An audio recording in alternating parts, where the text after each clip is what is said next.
Bora lá falar sobre o nosso tricolor paulista. Luciano, Alan Franco e Sabino devem ser desfalques na partida contra o Boston River. Tudo porque o Alan Franco, no treinamento de domingo, ele fez parte do treinamento ali no aquecimento com bola e tudo, só que logo depois ele acabou indo para a parte interna para cuidar ali no refis da sua lesão na panturrilha. Então a tendência é do zagueiro ficar de fora da viagem para o Uruguai. Quem também deve ficar de fora são Sabino e Luciano, os dois que saíram reclamando de algumas dores no decorrer da partida contra o Cruzeiro. Foi diagnosticado apenas dores, né? Os dois estão com incômodos, com dores também na região da parte da panturrilha. Engraçado, são 3 jogadores que estão com praticamente as mesmas dores. Então os 3 jogadores devem ficar aqui na capital paulista para fazer todo o tratamento, para fazer tudo bonitinho, e aí a tendência e a expectativa é que eles fiquem à disposição no fim de semana para o confronto contra o Vitória. Mas para a partida contra o Boston River, até pela sequência dos 2 jogos, até por conta desse desgaste do elenco, a tendência do Roger Machado mandar uma equipe um pouco mais alternativa para esse confronto. Não acredito talvez num time 100% reserva, e até alguns jogadores que são titulares devem pelo menos acabar viajando para ficar no banco, mas a tendência, a expectativa é de mesmo a gente ter uma equipe um pouquinho mais alternativa para esse confronto, sem esses 3 atletas. O que você está achando disso tudo? Quero saber a sua opinião nos comentários. Bora explicar a situação do Jonathan Calleri depois do choque de cabeça, dos 8 pontos que ele teve também na cabeça. Ele teve um choque feio com o Fabrício Bruno ali na partida contra o Cruzeiro no último sábado. Em seguida, ele recebeu ali os pontos no próprio gramado, colocou uma touca até para continuar, mas até a parte médica do São Paulo preferiu que ele não continuasse. Ele acabou sendo substituído pelo André Silva. Foi acionado, a CBF acionou o protocolo de convulsão. Logo após a partida, o Calleri foi ao Hospital Albert Einstein para fazer exames que não apresentaram nenhum tipo de modificação em relação à sua situação. E aí o Calleri agora ele tem que cumprir o protocolo de convulsão, que é o quê? Ele tem 5 dias que ele não pode fazer nenhum tipo de atividade. Ele não pode treinar, não pode jogar. Então contra o Boston River o Calleri já não pode estar disponível. Ele já não pode jogar, ele está vetado da partida. E aí ele fica a dúvida para o confronto contra o Vitória. Se a gente for colocar domingo, segunda, terça, quarta e quinta, ele poderá trabalhar na sexta. Ele trabalhando sexta, treinando também no sábado e indo para a viagem, ele pode ter condições de estar contra o Vitória. Mas vai depender muito do seu condicionamento físico, porque ele vai perder 4 ou 5 sessões de treinamentos que seriam importantes para ele estar preparado para o confronto em Salvador. Então, o Calleri ainda é dúvida para o confronto contra o Vitória, está fora contra o Boston River, e aí por conta disso, o São Paulo deve contar com uma sequência de jogos aí com o André Silva. O André Silva deve ter oportunidade contra o Boston River, é um jogador que o Roger Machado gosta bastante e deve dar esse espaço, essa continuidade aí ao atacante. O que você acha dessa situação do Calleri? Está confiante no André Silva? Será que ele vai conseguir suprir o Calleri que vive grande fase? Quero saber o que você acha aqui nos comentários, tá? Bora já começar as informações principais do vídeo. Troca entre São Paulo envolvendo Thiago Maia e Arboleda. Acho que antes, bora trazer um pouquinho mais de bastidores sobre o Arboleda. Essa situação do Arboleda, ela está sendo muito cautelosa por parte do São Paulo. O São Paulo está tomando todos os cuidados, maiores cuidados possíveis para até ficar respaldado juridicamente se o São Paulo quer acionar alguma questão, e o São Paulo ainda está tentando um contato com um atleta que ainda não conseguiu, pelo menos até o momento da gravação deste vídeo, até há uma suspeita de que ele tenha trocado o número de celular. Quer entrar em contato com ele para entender o que de fato pode ser feito nesse quesito. O São Paulo tá tentando dar todo o respaldo, tá tentando ficar tranquilo e referente a isso. Obviamente sabe que o jogador fez uma coisa muito errada, então existe a possibilidade de aplicar uma multa, de acionar na justiça, talvez se for pedir para rescisão amigável do São Paulo ir para a justiça para quem sabe até ter a sua situação um pouquinho mais esclarecida. Também não está descartado quando na abertura da janela de transferências do São Paulo colocar o Arboleda no mercado para tentar alguma troca ou alguma negociação, mas qualquer tipo de situação neste momento ainda não parte do São Paulo. O Arboleda não quer ficar, já pediu para ser negociado. Do que a gente ainda tem de informação, pelo menos a priori, não é algo pessoal do Arboleda, é muito no quesito dele ter perdido espaço, ele se sentiu desrespeitado pelo confronto contra o Internacional e contra o Cruzeiro, porque na visão dele, sem o Alan Franco, ele tem que ser o titular. É alguém com 10 anos de clube, é alguém que, em tese, né, de acordo com ele, trabalha muito para ser titular, e aí ele perdeu a posição para o Rafael Tolói. E aí ele ficou incomodado com essa situação, levou essa situação também ao Rui Costa, ele e o Rui Costa tiveram um forte desentendimento, e aí ele era aguardado no sábado para ir jogar contra o Cruzeiro, para pelo menos ficar no banco, ao meio-dia, no CT da Barra Funda, não apareceu, e aí agora o São Paulo está tentando ter a maior tranquilidade possível. O São Paulo não quer tomar nenhuma medida que seja prejudicial para ele próprio São Paulo no futuro. Ah, já aplica a multa? Não, vamos esperar um pouquinho, vamos entender de fato. Também tem as leis trabalhistas aqui no Brasil. Então vamos ter total tranquilidade nesse momento em meio a essa situação que já não é tão simples, até que o São Paulo não quis fazer uma alteração ali na lista de inscritos para a Sul-Americana. Até porque se você retirar a sua Arboleda, você poderia colocar alguma coisa nesse sentido, ó, tá vendo? O São Paulo está impedindo o atleta de trabalhar. Então o São Paulo está tomando toda a calma possível para tomar a melhor decisão no futuro não muito distante. São Paulo está tentando um contato com a Arboleda, a ideia é, o Rafinha inclusive está intermediando isso, não é o Rui Costa. O Rafinha tentou contato com o Arboleda no domingo inteiro, até do que eu tenho de informação até a gravação, ele não conseguiu esse contato, deve tentar novamente na segunda-feira, deve pegar esse novo número do Arboleda, tentar conversar com ele, tentar entender o que aconteceu, vai passar aquilo que ele conseguir conversar com o Arboleda para o Rui Costa, e aí Rui Costa, Rafinha, Macis vão tomar a melhor decisão possível nesse quesito. O que a gente tem de informação é que falaram, inclusive, para praticamente cravar que ele não joga mais com a camisa do São Paulo. Eu tomaria muito cuidado com esse cravar que ele não joga mais pela camisa do São Paulo, até porque a gente sabe como é o futebol, pode ter uma reviravolta, pode ter alguma coisa nesse sentido, o Arboleda pode ter outras motivações também para ter ido embora, não só essa displicência, essa questão de não ter respeitado o clube por ter ficado no banco e ter ido embora. Acho que a gente tem que ter calma nesse quesito, mesmo as pessoas cravando, as pessoas que eu digo até pessoas do clube, tá? Do São Paulo e pessoas do entorno do atleta, têm falado isso, que ele não joga mais no São Paulo. Eu ainda prefiro tomar cuidado nesse quesito, até porque a gente sabe como é futebol, uma coisa pode acontecer agora e daqui a pouco pode não ser. Acredito sim que ele não joga mais com a camisa do São Paulo? Acredito que o São Paulo vai tentar ao máximo se proteger nesse quesito, ou pedir o contrato inteiro e o Arboleda pagar, ou negociar com outro clube e o São Paulo não seja lesado nesse quesito? Acredito que sim, mas acho que a gente tem que ter calma ainda nesse quesito, para a gente não já começar a colocar o Arboleda então, em outros clubes também, acho que é mais ou menos por aí. Fechou? O que você acha dessa situação toda do Arboleda? Quero muito saber a sua opinião aqui nos comentários. Pausa de 5 segundos para pedir a sua ajuda ao nosso canal com o seu like e se inscrever se ainda não for um inscrito. Ontem teve um jogo no Prime Video, foi o jogo Corinthians e Inter, né? Inclusive o Dorival foi demitido, rapaz, né? Vale lembrar, foi da tabela, o Dorival foi demitido, o Inter ganhou do Corinthians lá em Itaquera, Dorival demitido. E na transmissão do jogo do Inter contra o Corinthians, o Rafael Morientes, tá? Ele estava lá como repórter do jogo e ele trouxe informação. O Arboleda está em negociações para jogar no Internacional. Segundo Rafael Morientes, que era o repórter do jogo do Inter contra o Corinthians. Aí o blog do São Paulo traz uma informação aqui, ó. Há uma negociação de troca com o Thiago Maia vindo para o São Paulo por desejo do Roger Machado. No caso, seria uma troca, a Arboleda vai para o Inter e Thiago Maia vem para o São Paulo. Só que tem um ponto aqui que pega não. Eu falei que era um ponto que pegava aqui, mas não é o ponto que pega, é o principal ponto de tudo isso. O que, Gabriel? A janela está fechada, então não pode, né, ter esse tipo de negociação agora. As janelas de transferências no futebol brasileiro e também quase todas as ligas do mundo está fechada.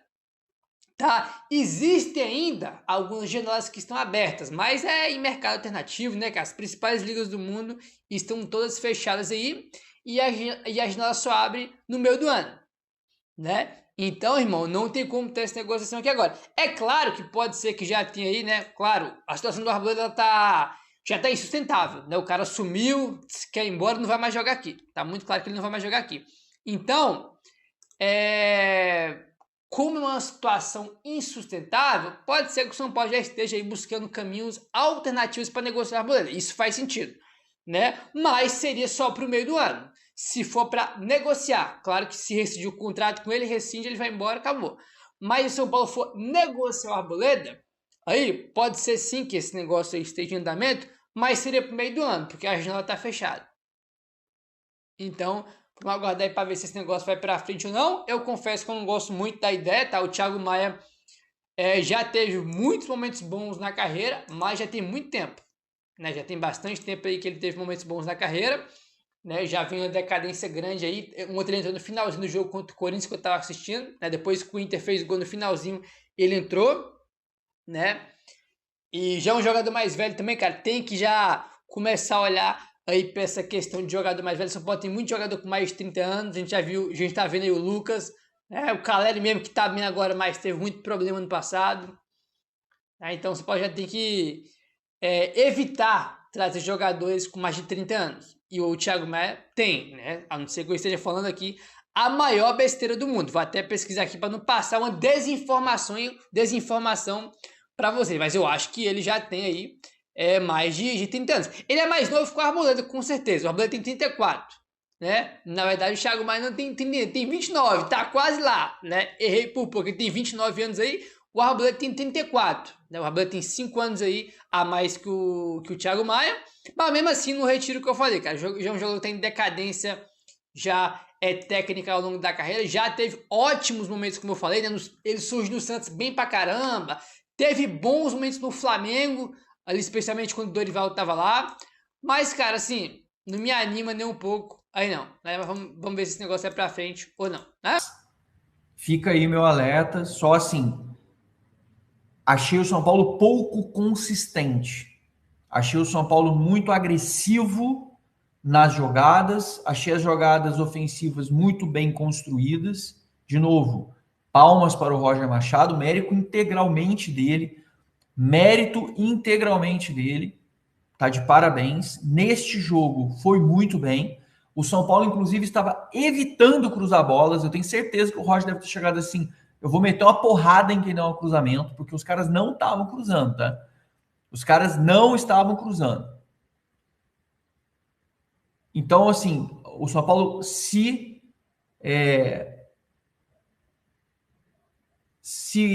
ocupou, né? Não, acho que não é a melhor palavra. O São Paulo se focou em jogar futebol e não em se livrar da bola.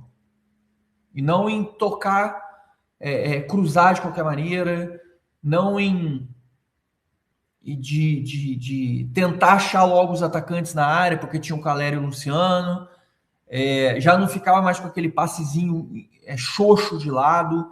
O Arthur e o Ferreirinha fazendo movimentações centralizadas. O que o Crespo tinha de bom antes? Vamos lá, tentar apontar do que a gente aproveitou. O Crespo fazia os meio-campistas, Marcos Antônio, Bobadilha e Danielzinho, se movimentarem junto com Caleri, Luciano e Lucas. Então ele tinha 5 jogadores que se movimentavam e trabalhavam o tempo todo em dinâmica. O que o Roger Machado tinha feito? Ele tinha colocado os meias mais estáticos, tinha colocado os laterais mais apontados e o Luciano e o Caleri ficaram muito afogados ali no meio. O que ele mudou desta vez, na minha visão, tá? Na coisa que eu enxerguei. Eu tinha até pegado um café para mim, que ainda estou tomando café, mas esqueci, não sei nem onde eu botei. Acho que esqueci ele aqui. Não tem problema. Depois eu já mudo para cerveja e para o vinho. Até por causa do horário aqui. Para mim, eu já posso. Para vocês são 8h45, mas para mim são meio de 45. Então é o seguinte, só para a gente avaliar.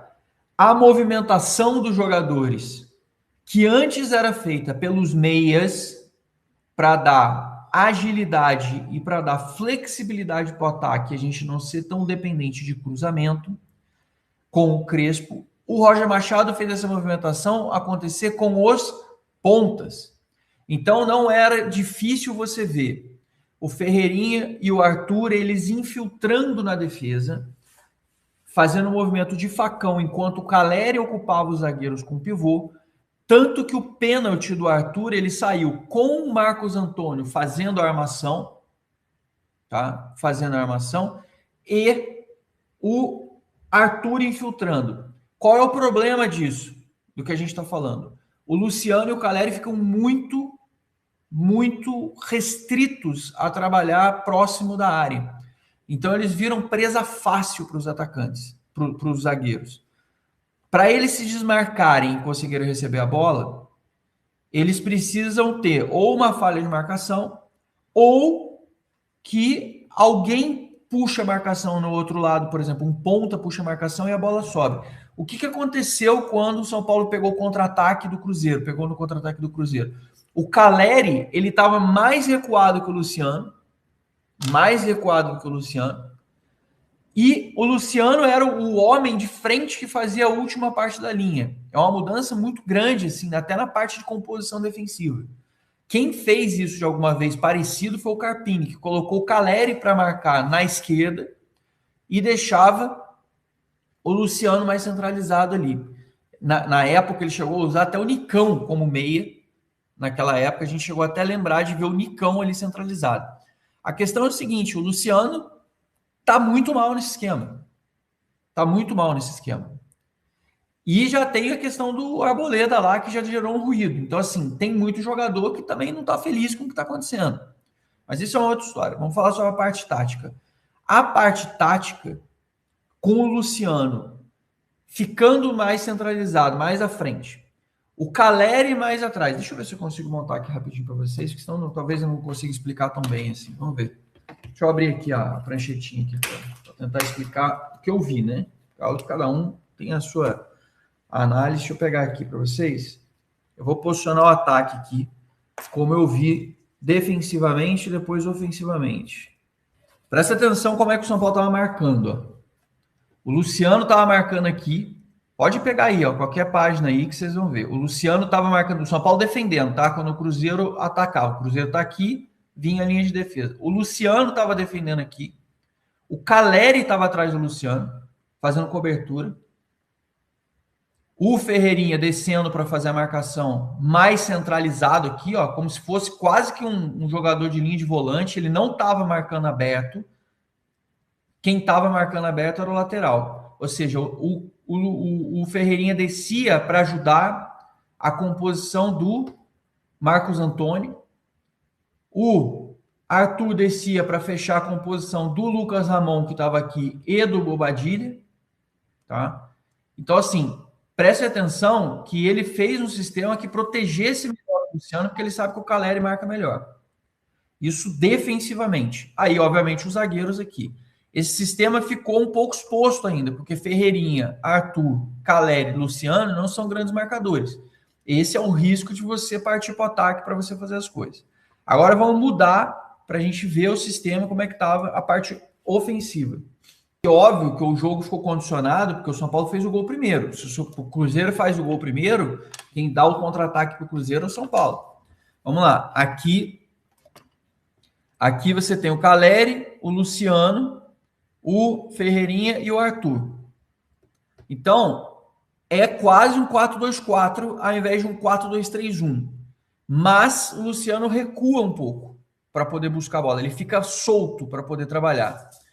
O que em tese seria o que ele fazia com o Crespo. Mas com o Crespo ele ficava mais próximo da área. Ontem não foi raro você ver o Luciano aqui, descendo até a linha de área, para ajudar na saída de bola e na construção, para poder construir jogadas junto com o Marcos Antônio, junto com outros caras. Eu, particularmente, não gosto tanto. Funcionou ontem. Eu não gosto. É uma questão de gostar ou não gostar. Mas eu não tenho que gostar de nada. O que tem que acontecer é o São Paulo jogar bem e o São Paulo ganhar. A questão é, este sistema ofensivo, se o time adversário está muito postado, o São Paulo vai ter muita dificuldade, porque fica difícil de infiltrar. O que mudou? Tá? O que mudou? O Ferreirinha e o Arthur, eles entravam fazendo facão em diagonal, ó, assim, esse movimento do Arthur, e esse lance do pênalti aconteceu assim, que o Caleri e o Luciano recuaram para puxar a marcação da defesa, eles recuaram, abriu o sistema, o Arthur veio e entrou aqui e sofreu o pênalti. Aí ele pegou a bola do Marcos Antônio, que entrou como meia, e o Caleri e o Luciano se movimentando para trás para puxar a marcação. É uma movimentação diferente. E aí, o que aconteceu? O Arthur entrou em diagonal, sofreu o pênalti aqui. No segundo gol, mesma coisa. O Caleri e o Luciano estavam atrás. O Arthur recebeu a bola. E o Ferreirinha, ó, infiltrou no facão como se ele fosse o atacante mesmo. Ele fosse o receptor. Por quê? Porque aí o Arthur deu a bola em diagonal. Vocês sabem aqui, ó. É que deixa eu acertar aqui a imagem. O Arthur deu a bola em diagonal, ó. E aí passou pelo zagueiro. Ferreirinha só botou na saída do Matheus Cunha. Matheus Cunha, que inclusive é ex-Cotia. Então, assim, essa movimentação do Caleri e do Luciano recuando e os pontas avançando com os dois mais centralizados mais atrás, sem ficar tão óbvios assim na frente, normalmente o que aconteceria? O São Paulo lançaria a bola, o Caleri receberia, aí que o Caleri daria a bola e os pontas correriam. Aí que eles correriam. Abre os comentários nas postagens do blog. Daqui a pouco, acabando o vídeo aqui, eu vou ver isso aí, Vitor. Daqui a pouco eu dou uma olhada. Pode ser que tenha fechado sem querer. Não foi de propósito, não. E no grupo eu também já abro lá. Fica tranquilo. Aí, então assim, o que mudou taticamente nesse sistema? Os dois jogadores, Luciano e Caleri, mais atrás, os pontas mais agressivos nas costas, os laterais do Cruzeiro que sobem também. É isso. Tanto que os gols, a jogada do primeiro gol, que foi pênalti, foi assim, com a infiltração do Arthur. Infiltração do Arthur em diagonal. A do segundo gol, os dois, Luciano e Caleri, recuados. O Ferreirinha entrou na área e bateu cruzado com o passe do Arthur, que estava ali no mano a mano, com os pontas e não com os atacantes. Repito, antes o sistema seria Luciano e Caleri fazendo essa movimentação, e sempre o Caleri como o último homem lá na frente. Com o Roger Machado, que mudou foi isso. E o São Paulo nessa composição com uma linha de 4, mais parecido com o que o Zubeldia já fez um dia, quando o São Paulo atacava com 4 homens ali na frente, tentando encaixar o Luciano. O problema, o Luciano nunca funcionou muito bem nesse sistema do Zubeldia. E o Roger Machado está tentando também. Não gosto, mas eu vou repetir, não importa o que eu gosto, importa o que está funcionando. E no ponto de vista de marcação, vamos repetir, Arthur aqui do lado direito, fechando aqui o meio para ajudar a Bobadilha e Lucas Ramon. Ferreirinha fechando não pela ponta, mas pelo meio para ajudar o Marcos Antônio e o Wendel, que aqui no coisa. O Caleri quase que como um jogador atrás do Luciano, e o Luciano, que tem mais dificuldade de marcação, ficava mais aqui à frente. Escalar não, o Roger ele pulou fora, ele falou, eu chamei o Arboleda, ele ia jogar, tava no plantel, ia ser reserva nem entrar, só se tivesse 2 contusões, então o Arboleda já estava fora, a diretoria do São Paulo deve ter determinado que ele não iria jogar mais por enquanto, o Arboleda falou, então tô indo embora. Então se isso se confirmar, que deve confirmar, 99% de certeza que confirma, o São Paulo ter sondado o Lautaro de Lolo faz todo sentido, porque o São Paulo já tá de olho no mercado para trazer um zagueiro. O São Paulo teria o Ferrarese para trazer de volta, mas quis o destino que o São Paulo com o Ferrarese, o que num primeiro momento foi uma coisa bizarra, eu preferi de graça, você tá reforçando o Botafogo de graça, é nojento. Agora o São Paulo foi lá e trouxe o Arthur. Então, Ferrarese, obrigado. Até nunca mais, né? Que venha o Arthur, que seja o Arthur contratado, não precisa do Ferrarese mais. Então, o São Paulo não tendo o Ferrarese, o Tolói vai se aposentar muito em breve, perdendo o Arboleda. Não dá pra deixar o time na mão do Alan Franco, que tá contundido, o Sabino contundido, o Dória, né? E aí você coloca moleques da base pra jogar nesse caldeirão que é o São Paulo. Isso também não pode. O São Paulo tem que se ligar aí e talvez reforçar. Então, o Lautaro de Lolo, vou ficar de olho.